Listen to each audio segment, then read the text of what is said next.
At dito'y naghanda ako ng aming pananghalian dahil ngayon ay araw ng linggo, late upload po guys.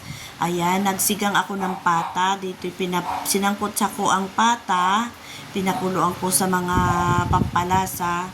At dito'y nakahanda ang aking mga panahog, kamatis, sibuyas, gulay na papaya at siling haba. At yan ay pinapatuyuan natin sa pagkasangkot sa ang ating pata para malasa.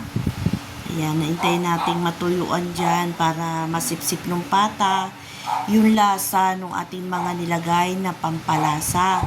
Dito nilagyan ko na siya ng sabaw at dito ay ating palalambutin na ang ating karne, pata ng baboy.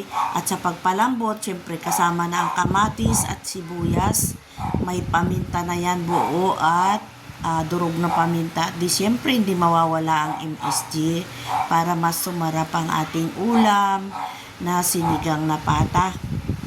Ayan na ating kumulot. Naglagay ako ng asin para makumpleto ang sarap ng ating ulam. At syempre kumulo na siya dyan. Kailangan nating pisain. Pisain ang ating nilagay na kamatis para mas masarap ang sabaw ng ating pata. At hayaan natin na patuloy siyang lumambot. Patuloy ang pagpapalambot natin sa ating pata. At yan nga naglagay ako ng isang pork cubes. Ayan.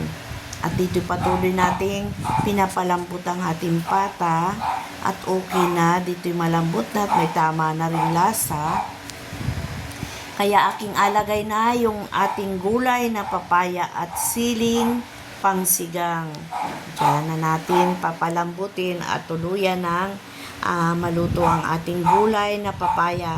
Ayan lang natin lumambot yung papaya at pwede na siyang hanguin para ihain sa ating hapag. Ayan, at ito nga ay kumulo na at malambot na ang ating papaya at sili, kaya ito ay okay na, pwede na tayong kumain.